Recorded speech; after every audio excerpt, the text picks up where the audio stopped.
Então, assim, temos muito a avançar. Mas eu acho que quem sair à frente, quem começar de pouquinho em pouquinho, entender o que a lei está pedindo e entender quais são os benefícios que ela pode, a empresa, auferir disso, e o poder público também se preparar por outro lado, já vai estar mais preparado quando realmente o bicho pegar lá na frente. Olá! O boletim diário de hoje também é muito especial. Ela está aqui pela segunda vez, só que dessa vez presencialmente. E para falar sobre governança e compliance. E quem é ela? Ela é graduada em Direito pela Pontifícia Universidade Católica de Campinas, professora na pós-graduação de Direito Público na Escola Superior de Direito, também de Campinas, já foi diretora jurídica e de compliance e governança corporativa de uma empresa estatal e também possui um MBA em compliance e gestão de riscos. Seja muito bem-vinda, mais uma vez, a professora Michele Stoffel.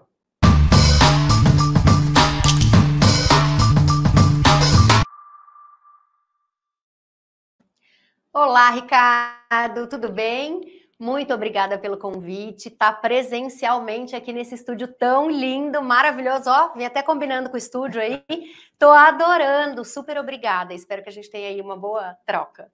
Com certeza teremos. E aqui eu já tenho que adicionar aqui, viu, pessoal? Ela também é uma super simpatia e vocês vão ver aqui o decorrer dessa entrevista. Que eu já faço questão, Michele, de frisar que é a segunda vez que estamos conversando. Porém, o nosso papo começou lá, sei lá, 2018, 2017, não me recordo, mas eu lembro que você foi a primeira pessoa que eu ouvi falar sobre compliance e governança. Eu faço questão de registrar isso, porque há muito tempo atrás você já falava sobre esse tema. E aproveitando aí, estamos completando agora, né, um ano de 14133, eu queria ver aí a sua visão, né, referente à evolução do tema compliance e governança após um ano aí de 14133. Por favor, o espaço é seu. Obrigada, Ricardo.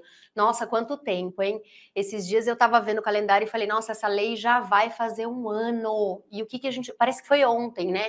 Como que a gente evoluiu?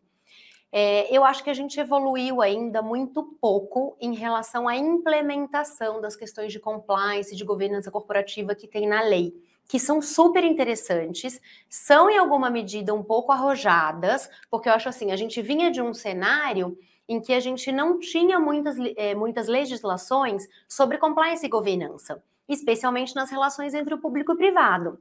A gente tinha mais para empresas privadas, que são multinacionais, o poder público pouco vinha falando do Tribunal de Contas, falava de controle interno, que é uma parte aí, né, do compliance e tudo mais, mas a gente não tinha o fomento disso, a gente tinha a lei das estatais, a lei anticorrupção, que são muito pontuais na questão do compliance e da governança. Então, a 14.133 trouxe um avanço bem grande, que me deixou bastante feliz e assim, uma boa surpresa. Porque a gente precisa induzir as empresas a realmente implementarem isso, o poder público também a implementar, a se controlar, ter controles, auditorias e fomentar isso. Mas, após um ano, ainda assim, eu acho que a gente tem uma pouca evolução. O que é totalmente normal. Primeiro porque a lei, ela não está plenamente sendo aplicada. Os órgãos públicos, eles podem escolher durante 2 anos, né, se eles vão aplicar 8.666 ou a lei nova, eles podem aplicar as duas, inclusive. Para um processo de contratação uma, um processo de contratação a outra. Então, isso ainda, eles ainda estão testando coisas. Então, nesse teste, o compliance está ficando um pouco de lado, porque tem outras coisas mais relevantes para testar aí, né? Os serviços, os projetos, o planejamento das licitações, que estão bem mais desenvolvidos nessa lei nova. Então, eu acho que a gente avançou pouco, mas eu acho que daqui a pouco isso vem com força total, porque a gente já vê edital de licitação, por exemplo, pedindo declarações de empresas, por exemplo, vamos pegar uma área aí do compliance, que é a Lei Geral de Proteção de Dados. Não vou nem discutir se isso é bom ou ruim, se está certo o poder público induzir e fomentar isso, mas a gente já está vendo editais de licitação pedindo declarações de que a empresa privada tenha uma adequação, tenha um lastro ali de integridade dentro da sua empresa para poder se relacionar com o poder público.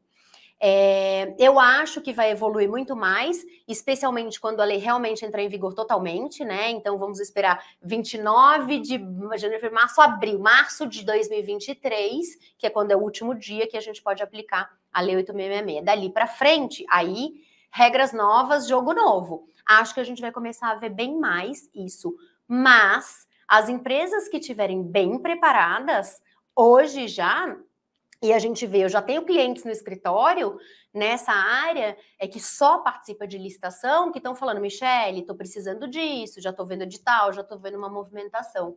Então, quem sair à frente, porque o compliance na lei nova, né, ele serve como critério de desempate na licitação. Então, hoje você já pode se beneficiar com isso tendo um programa de compliance. Ele serve de redução da pena na hora da dosimetria da pena, quando o gestor está avaliando que pena aplicar para você, ele vai, como um dos critérios, além de considerar a gravidade da infração, além de considerar se há atenuantes ou não, ele vai considerar a existência de um programa de compliance como uma possibilidade para baixar sua pena. O compliance também é uma forma de você se reabilitar após ter uma pena aplicada para você. Então, você teve uma pena grave de declaração de inidoneidade, você teve uma pena por fraude na licitação, especialmente fraude em licitação e ato de corrupção, essas duas infrações, elas vão gerar a obrigatoriedade de você implementar um programa de compliance para poder se considerar reabilitado, para voltar a participar de licitação. Então, daqui a pouco, quando a lei estiver plenamente vigente e só ela, isso vai começar a ser bem mais discutido. Além das compras de grande vulto, compras, obras e serviços de grande vulto, né? Que aí a gente vai ver também como que isso vai ser regulamentado pelos municípios e estados. Na lei nova, tá, que obras de grande vulto são acima de 200 milhões de reais. Agora fala para mim, que município faz isso? Aí você vai exigir das empresas que participam dessas licitações, programa de compliance instituído dentro dos próximos 6 meses do contrato. Essas são as regras que a lei nova traz em relação ao compliance. Nem vou dizer da governança, porque eu acho que assim, primeiro as pessoas vão enxergar isso, que eu falei, esses momentos aqui, e vão implementar os programas de compliance muito timidamente, com códigos de conduta, regras internas, algum treinamento ou outro, um canal de denúncia, e aí depois elas vão começar a entender o que é governança. Porque são conceitos, né, Ricardo, muito novos ainda, eu acho, para a população brasileira, assim. Não é uma coisa que está introjetada na nossa cultura, a gente não tem o fomento de cultura, de uma cultura ética, assim, até pela nossa história, né? Eu acho, se a gente for pensar, né? Sim. Desde quando os portugueses chegaram aqui e tal. Sim, verdade. A gente não tem. Então, assim, temos muito a avançar. Mas eu acho que quem sair à frente, quem começar de pouquinho em pouquinho, entender o que a lei está pedindo e entender quais são os benefícios que ela pode, a empresa, oferir disso, e o poder público também se preparar, por outro lado, já vai estar mais preparado quando realmente o bicho pegar lá na frente. Exatamente. E eu faço questão aqui de frisar como dica também,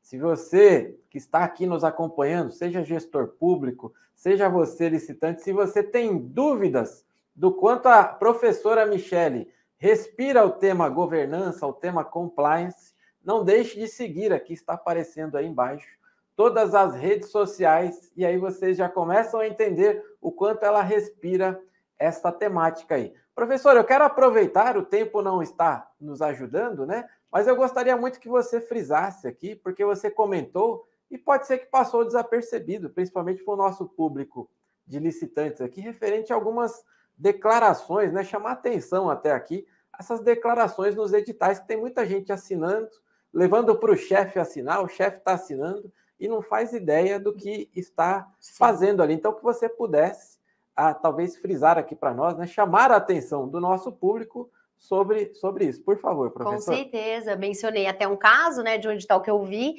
que se exige uma declaração de que a empresa está adequada à Lei Geral de Proteção de Dados. Proteção de dados é uma das vertentes do compliance dentro de uma empresa, né? Então, a empresa vai assinar, e a empresa me questionou, né? Cliente questionou, vou assinar, tal, não sei o que. Eu falei, nossa, mas olha o perigo aí de você.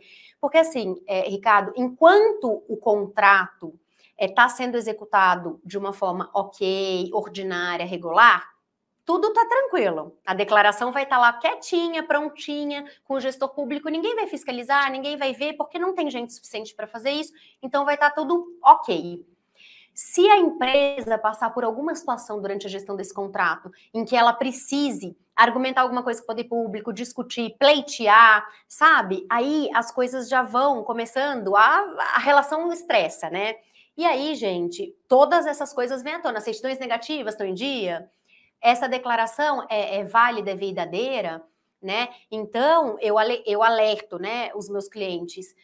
Você vai declarar? Declare, mas comece a fazer alguma coisa aí dentro. É claro que você não tem ainda um programa inteiro de adequação àquele assunto de compliance ou de lei geral de proteção de dados, mas você precisa fazer algo. Se você assina uma declaração dessa e não tem nenhum canal de comunicação ou de denúncia para que as pessoas possam falar sobre ética, sobre integridade, sobre isso, é muito temerário. E eu acho que às vezes o empresário ele não tem ideia do alcance disso. Só que a hora que der problema, gente, é declaração falsa. Lembra que eu falei agora há pouco que um dos motivos de você instituir um programa de compliance é para se reabilitar depois que você teve uma pena aplicada? E aí, especialmente nestas duas penas de declaração falsa e de ato de corrupção, você precisa disso para se reabilitar? Quer dizer, a lei deu uma importância muito grande isso. Declaração falsa é de natureza muito grave. Então, você, durante a licitação, apresentar uma declaração que não é verdadeira, vai te levar, pode te levar, se houver uma fiscalização, por um caminho muito ruim, né? Inclusive de crime e tudo mais. Então, são muito relevantes essas declarações.